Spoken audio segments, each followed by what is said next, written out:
Do you intend on leading the Liberal Party into the next election? Yes. Next question, Mike 1. Justin Trudeau, is he hurting his own party more than he's helping it? Hi, I'm Brian Lilley, political columnist for the Toronto Sun, joined by fellow columnist Warren Kinsella. Warren, you wrote in a recent column that Trudeau's Liberals not doing great in the polls might be because of the guy at the top. Why do you think that Justin Trudeau is the problem when he has been the solution to Liberal problems for, what, a decade now? Yeah, and in fairness to him, yes, you know, his first go around, he took the Liberal Party of Canada from third place to first. That's something that hadn't happened before.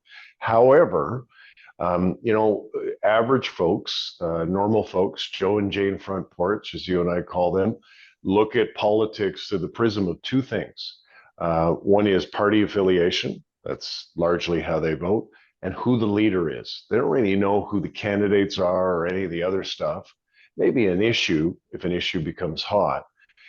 And, you know, right now, according to some successive polls, over a period of time, the Liberal Party is losing to the Conservative Party.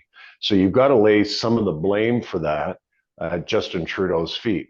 What's interesting when you dig into the polls is what they say about Pierre Poilievre as well. All right, let's get to that in a minute. I'm just going to read off some polling numbers for you. If we go back to mid-December, it was Léger had the Conservatives at 33, Liberals at 30, NDP at 21. Okay, that's really pretty close, but as I wrote at the time, the troubling numbers for PMO in that poll, which is more than a month old now, were that the Conservatives were taking a sizable, I believe it was a 7-point lead in Ontario. That had to worry them. They said, oh, no, it's too early. Well, now we're mid-January, polls coming out showing Nanos 35.6 for the Conservatives, 28.3 for the Liberals, 20.7 for the NDP, and then Abacus 35 for the Conservatives, 31 for the Liberals, 18 for the NDP. Those are all numbers that would suggest conservative minority government at that point.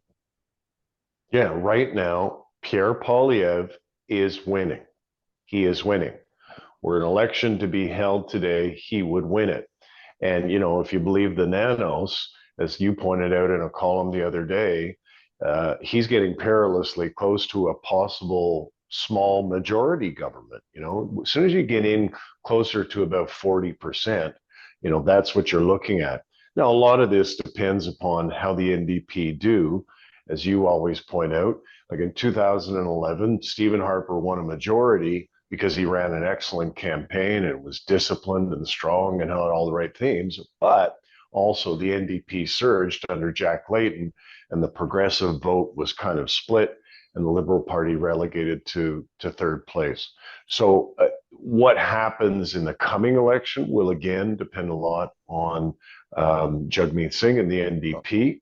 Let's talk about sideline Jagmeet in a moment. Let's talk about Pierre Poilievre right now. You know, people talk about he's not popular with women.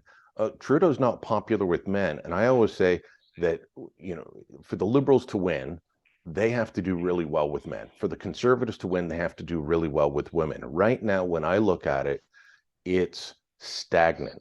You know, I haven't looked at in-depth numbers on the Nanos or Abacus on where they are with women, but for the last while when I've looked, as I said, it's tied where they're both at 30%. Women are not enamored with either one of them. That's bad news for Justin Trudeau. It's not positive news for Poilievre, but it's not bad news that he's tied with the guy who has been sweeping women voters off their feet for the last several elections. What do they got to do to try and get out of this stagnation? Well, the problem that Trudeau's got with men has been happening since before 2019. He had men once on one occasion, which is his first election, which resulted in a majority. And thereafter, he lost men. And it's actually gotten dramatically worse since.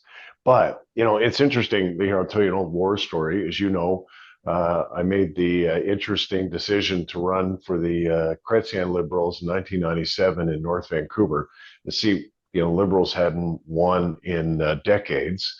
And when I would go to the door, and this is an illustration of what you're talking about, I'd get the guy of the household coming to the door and saying, we're never going to vote for you. Get off my goddamn doorstep.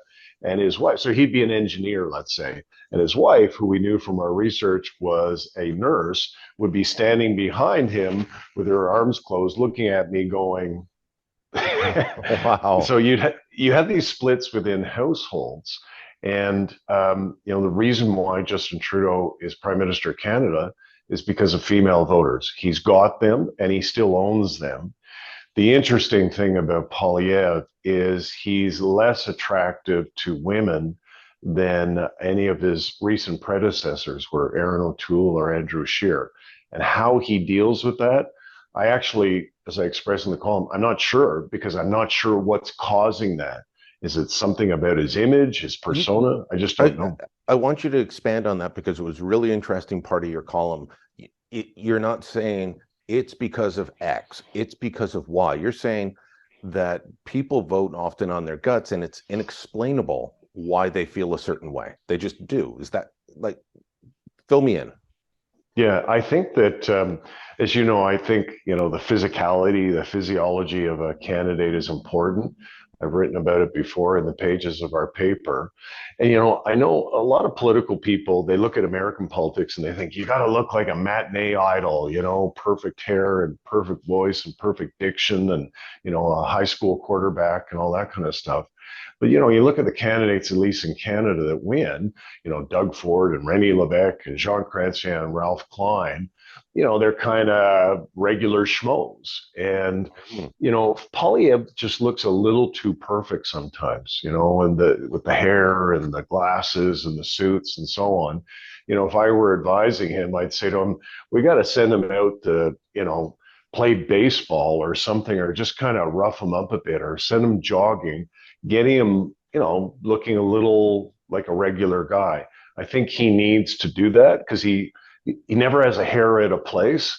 And as you and I know, who got guys who always have hairs out of place, we want somebody who kind of looks like us a little bit, and isn't too perfect. Well, he's up against the guy who I was doing a podcast with an American, and Trudeau came up, and this American royal watcher said, well, he looks like a Disney prince. Trudeau is a bit like that, but he always has the tie undone. He's got the sleeves rolled up. That's not by mistake, is it? No, it's not. And in fact, this is why I always think conservatives make a mistake talking about him being a teacher and he's unqualified for the job. He actually dresses like a teacher. He's leaned into it. And, all of us have kids. You've got kids. I've got kids. We kind of like teachers. Teachers are important in the lives of our families and our children. We don't have this antipathy towards him because of that. It's a legitimate job, So I think, yes, he does look kind of perfect sometimes, but I think he's assisted by the fact that, his surname. If his surname was Kelly or Roberts, I think he'd be selling used cars in Red Deer. But, but he's a Trudeau, so he gets a break on a whole bunch of fronts. Let's talk about the junior partner in the coalition of the clueless, Jagmeet Singh, making a lot of noise that we're going to hold the Liberals to account, and I laughed. And then he said, I'm going to be Prime Minister, and I laughed some more. This is a party that isn't going anywhere under Jagmeet Singh. When I listened to his speech the other day, if he didn't have a very gray beard, I would have thought I was listening to the student president of the campus socialist club in the way he was talking. To me, he's not making a play like Jack Layton made a play to be the party in power. He pitched his message to middle Canada, middle of the road Canada, in every region. Jagmeet Singh's still just playing for people who are unionized public servants who are on the union board. That's it. Not the members. He's just pitching to the union leadership of the civil servants. That's not going to win you an election. and blabbing that you're going to hold the Liberals to account is hilarious when you realize, you're the only reason he's in power, Jagmeet. Let's be serious. Yeah, and like I don't know if I'm allowed to say this on our videos, but he's full of like he's full of he says constantly, what he objects to that Trudeau does or doesn't do. He makes it sound dramatic and definitive and decisive. This is it, and you can reasonably expect if you're a voter, oh, well, it sounds like he's going to vote against the government. And he never does. So he's kind of full of so not only, does he sound like a high school social studies prof wearing a tweed jacket, leather patches at the elbows, and a Rolex. Oh yeah, I forgot. Yeah, driving around in a BMW when he was at Queen's Park, and complaining about rich people. He's a nice guy, right? You and I both know him. We've known him for years. He's a very nice guy, but he just has not been an adequate leader. If you look at those numbers you talked about off the top, the NDP is where it was. He has not grown it in the way that Jack Layton did, and in the way that Jagmeet said that he would. But he remains a factor because Justin Trudeau basically owns the NDP vote at the present time. It is absolutely bizarre to watch him stand up, thump his chest, and then go sheepishly back towards the Trudeau benches and say, "What do you need next, sir?" So we'll see how long that lasts. We'll see if the coalition of the clueless, or the axis of weasels, as you dubbed them a while ago, we'll see if that continues, or if we're going to have an election in 2023. A quick prediction on that. Like, how's it looking to you? To me, it still seems like a phony war at this point, and I'm not hearing dates talked about. No, and there's no ballot question, right? Last time at least Trudeau could do something, attack, those who had doubts about vaccines and so on. And that wasn't very good for the country's psyche. There's no ballot question right now. Poilievre is obviously trying to make it into the economy. I think that is the one. Cost of living, what it costs to eat and, take care of your family. If that remains the issue, Poilievre will be prime minister. All right, there, you heard it from Warren Kinsella. Drop us a note, let us know what you think, comments down below, emails, tweets, what have you. Share this on social media, and don't forget to subscribe to our channel.